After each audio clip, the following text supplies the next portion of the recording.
So you want to know the best Fanatec settings for Gran Turismo 7? Well, you come to the right place because I'm on the Fanatec GT DD Pro, and I've used Fanatec equipment a lot on Gran Turismo, most particularly on GT Sport, where I was racing in the top split daily races, sometimes winning them on Fanatec equipment, and that was my Fanatec CSL Elite, which is a belt-driven wheel, and I was able, with the settings on that, to really get an incredible feeling during the corner. That was the big advantage of the Fanatec equipment, basically kind of just before the apex, at the apex, and after the apex as well. I was just able to get a really good sensation of where the grip was, feeling really in the force feedback, which I think allowed me to get on the power a little bit sooner than the competition. I think that was a big advantage. And what I'm going to try and do is give you something similar with the newer Fanatec equipment. This is not a sponsored video. Don't worry, I'm just giving you my tips because I really want to help you out.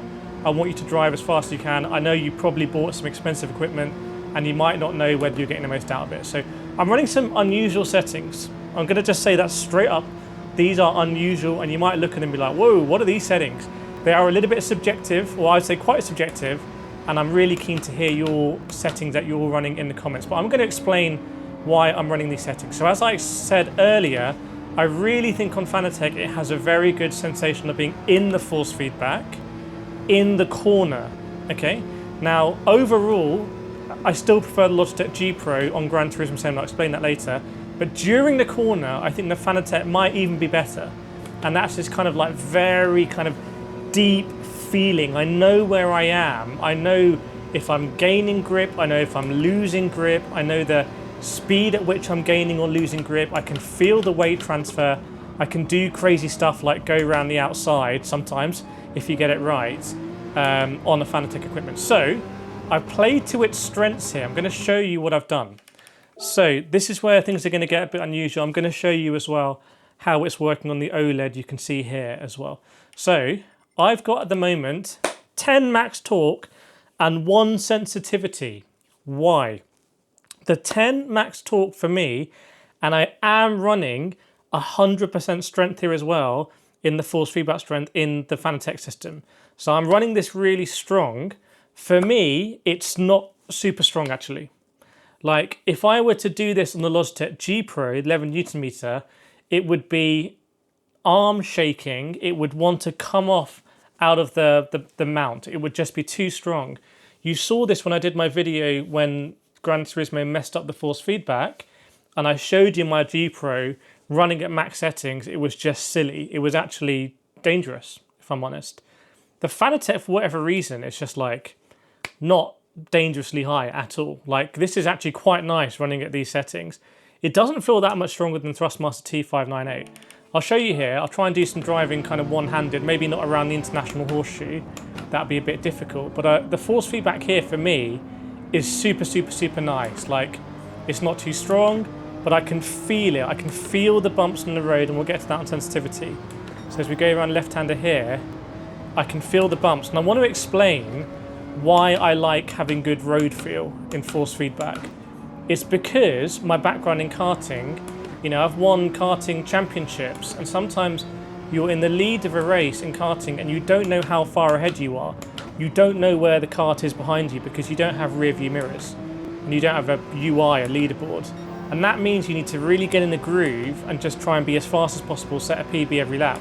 And to do that, I would get very methodical, very kind of flow state about making the same movements on track, like arcing from apex to apex and hitting the same bumps. So I'd hit the same bumps on the straights and the corners lap after lap, and that would keep me in my groove, and that meant I could convert pole positions to wins, lights to flag, which you need to do if you want to win championships. So I like having road feel in sims because I'm feeling the same bumps, I'm feeling the same cadence.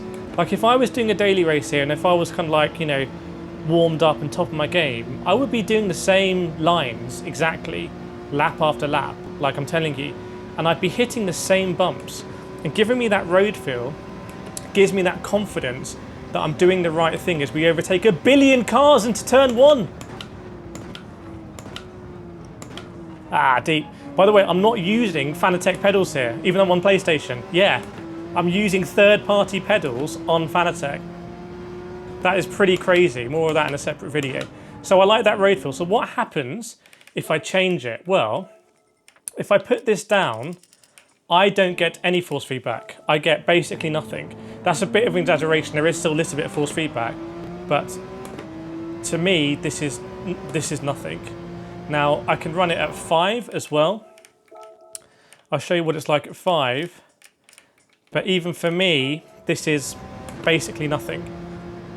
This feels very, very, very light. I don't have any sensation of entering a grip window when the front end's light, when the rears are biting in. It's not enough for me. So that's why I'm maxing it out. And to be honest, I'd probably do it more if there was more to give. But I'm happy with 10. Now, the force feedback sensitivity is interesting. This comes down to oscillations, really, and road feel. It's not so much in the corners. So if I move this to 10, it's just going to give me way too much oscillation. And it's almost like there's some kind of clipping or something. Often the force feedback feels like it's in, there's nothing happening, and then it gets very, very, very sharp and like jagged. You can see here, like if I just kind of take my hands off the wheel, it's got this kind of, it's not smooth, it's jagged, and sometimes you'll go over a bump. So this would be dangerous if you were new to Gran Turismo. I would not recommend these settings. I'm obviously a seasoned pro, so don't try this at home. But these settings don't really work. And then when I go to the other end, I don't really get the road feel. Sorry, when I go in the middle, I don't really get the road feel. But for some reason, when I go all the way to the end here, I have a nicely smoothed road feel. Like, you can see it's not as aggressive. If I show you here, it's like, it's not as aggressive. If you let it go completely, it will do. But it's a bit more smooth. It's just kind of smooth, and I can feel the road feel in my hands. Now what I want to show you is actually what's going on the OLED here in the display. So on the Fanatec CSL Porsche VGT, let's show the car, the nice livery. And if I hit that, I go to my settings, okay? And my sensitivity, interestingly, is on 540. I just like 540. I don't know whether it's different on GT, like whether you have automatic or 540, but I know I just like driving at 540. Some people, I think, abuse the sensitivity and will drive it at like 360, and they say it's quicker to turn in that way. There is actually some logic in that. If you use a controller, for anyone who's watching this and you want a controller, the controller is really good on Gran Turismo. Like, I think it's a little bit overpowered. Like, it's really easy to save spins and oversteer in the controller. And that's why some people have really short sensitivity. But anyway, I like it at 540. Force feedback strength, 100%. And here, force feedback scale is at is peak. Then 50 on this DP. Friction, I went up to 10. So I changed the friction. Inertia is off. This one, I think, was on 10. Intensity is on 100. Effect on 100. Spring on 100. Damper on 100. MPS auto. And that's my settings. Then I want to show you something else. If you're new to Gran Turismo or you didn't know this. In fact, let me know in the comments whether you knew this or not. So this is really important, especially if you're running like a third-party set of pedals like I'm doing. If you go here to controllers and steering wheel controllers, you can see and you can calibrate here your things. I think I might need to calibrate my wheel in the Fanatec software because I feel like that's actually dead center. So that might remind me to calibrate there. And obviously you have your button placement here as well. So if you weren't aware of that, I'm wearing my getfasteronline.com t-shirt, if you can see it. There I have a masterclass where I run through all of the settings. So I show you like how to map this and what you should be doing and some kind of secret things as well. So definitely go to www.getfasteronline.com if you want more. But basically, these are my Fanatec settings. I'm not going to say it's a full guide because I haven't been using this setup long enough. I'm mixing and matching the pedals. But this is what I'm doing. This is what I'm trying to go for. So let me know in the comments what you're running. I'd be really interested to hear from you. And we'll roll that into the next video I do, which might be like a complete guide. Here are the T598 settings for comparison. So let me know what you think about that as well. And I will see you next time.